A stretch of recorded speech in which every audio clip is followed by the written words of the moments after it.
ഇന്ന് നമ്മൾ ഒരു പക്കുവടയാണ് തയ്യാറാക്കുന്നത്. ഇതിന്റെ ഒരു പ്രത്യേകത ഇതിലേക്ക് നമ്മൾ മുട്ട ചേർത്തിട്ടാണ് ഈ ഒരു പക്കുവട തയ്യാറാക്കുന്നത്. അപ്പം ഇതെങ്ങനെയാണ് തയ്യാറാക്കുന്നത് നോക്കാം. ആദ്യം നമുക്ക് ഇതിനു വേണ്ടി 2 മുട്ട വേണം. 2 മുട്ടയും ഒരു ബൗളിലേക്ക് പൊട്ടിച്ചൊഴിക്കാം. ഇനി ഒരു മുട്ട നമുക്ക് നന്നായിട്ടൊന്ന് ബീറ്റ് ചെയ്തെടുക്കാം. അപ്പോൾ ഞാനിവിടെ 2 മുട്ടയും നന്നായിട്ട് ബീറ്റ് ചെയ്തെടുത്തിട്ടുണ്ട്. ഇതിലേക്ക് ചേർക്കേണ്ടത് സവാളയാണ്. ഞാനിവിടെ ഒരു സവാള നീളത്തിൽ അരിഞ്ഞെടുത്തിട്ടുണ്ട്. ഇത് നമുക്കിതിലേക്ക് ഇട്ട് കൊടുക്കാം. 3 പച്ചമുളക് ചെറുതായി അരിഞ്ഞത് കൂടി നമുക്കിതിലേക്ക് ഇട്ട് കൊടുക്കാം. ഇനി ഇതിലേക്ക് വളരെ ചെറുതായി അരിഞ്ഞെടുത്ത ഇഞ്ചി 1 ടേബിൾ സ്പൂൺ ഇട്ട് കൊടുക്കാം. ഇനി ഇതിലേക്ക് ചേർക്കേണ്ടത് കറിവേപ്പിലയാണ്.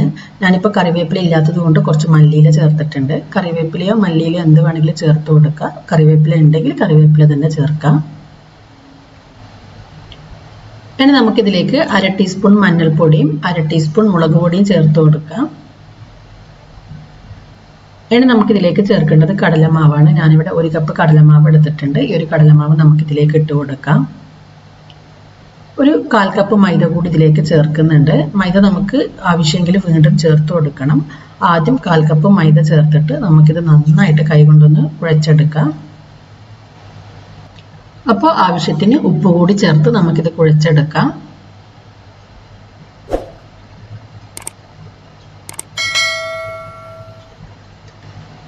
അപ്പോൾ നമ്മുടെ കൂട്ട് കുറച്ച് ലൂസാണ്. നമുക്ക് വീണ്ടും ഇതിലേക്ക് മൈദ ചേർത്ത് കൊടുക്കുക. ഞാനിവിടെ 1/4 കപ്പ് മൈദ വീണ്ടും ചേർത്തിട്ടുണ്ട്. നിങ്ങൾ മൈദ ചേർക്കുന്ന സമയത്ത് ആവശ്യത്തിന് അനുസരിച്ചിട്ട് നോക്കിയിട്ട് ചേർത്ത് കൊടുക്കാം. ഇനി നമുക്കിതിലേക്ക് ഒരു 1/4 ടീസ്പൂൺ ബേക്കിംഗ് സോഡ കൂടി ചേർത്ത് നന്നായിട്ട് കുഴച്ചെടുക്കാം. നമ്മൾ സ്പൂൺ കൊണ്ടോ കൈ കൊണ്ടോ നുള്ളിയിടുന്ന വിധത്തിൽ വേണം നമ്മൾ ഈ ഒരു കൂട്ട് കുഴച്ചെടുക്കാൻ വേണ്ടിയിട്ട്. ഒരുപാട് ലൂസാകാൻ പാടില്ല. ഈ ഒരു കാര്യം പ്രത്യേകം ശ്രദ്ധിക്കാം. അപ്പോൾ നമുക്കിതുപോലെ കൈകൊണ്ട് എണ്ണയിലേക്ക് നുള്ളിയിടാൻ പറ്റണം. ഈ ഒരു രീതിയിൽ വേണം ഈ ഒരു കൂട്ട് തയ്യാറാക്കാൻ വേണ്ടിയിട്ട്. ഇനി നമുക്കിതിനെ ഫ്രൈ ചെയ്തെടുക്കാം. ആദ്യം ഒരു പാൻ വെച്ച് പാൻ ചൂടായി വരുന്ന സമയത്ത് ഇതിലേക്ക് ഓയിൽ ഒഴിച്ചു കൊടുക്കാം. ഇപ്പോൾ എണ്ണ നന്നായി ചൂടായി വന്നിട്ടുണ്ട്. എണ്ണ നന്നായി ചൂടായി വന്നതിന് ശേഷം ഒരു മീഡിയം ഫ്ലെയിമിലാക്കി വെക്കുക. എന്നിട്ട് വേണം നമ്മളിത് ഫ്രൈ ചെയ്തെടുക്കാൻ വേണ്ടിയിട്ട്. ഹൈ ഫ്ലെയിമിലോ ലോ ഫ്ലെയിമിലോ വെക്കരുത്. ഒരു മീഡിയം ഫ്ലെയിമിൽ തന്നെ വെച്ചിട്ട് ഫ്രൈ ചെയ്തെടുക്കാം. ഒരു സ്പൂൺ വെച്ചിട്ടോ കൈകൊണ്ടോ ഇതുപോലെ എണ്ണയിലേക്ക് ഇട്ട് കൊടുത്താൽ മതി.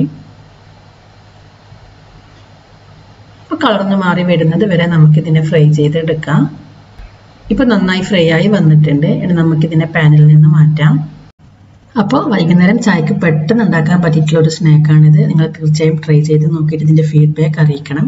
ഈ ഒരു റെസിപ്പി നിങ്ങൾക്ക് ഇഷ്ടമായിട്ടുണ്ടെങ്കിൽ ലൈക്ക് ചെയ്യാനും ഷെയർ ചെയ്യാനൊന്നും മറക്കരുത്.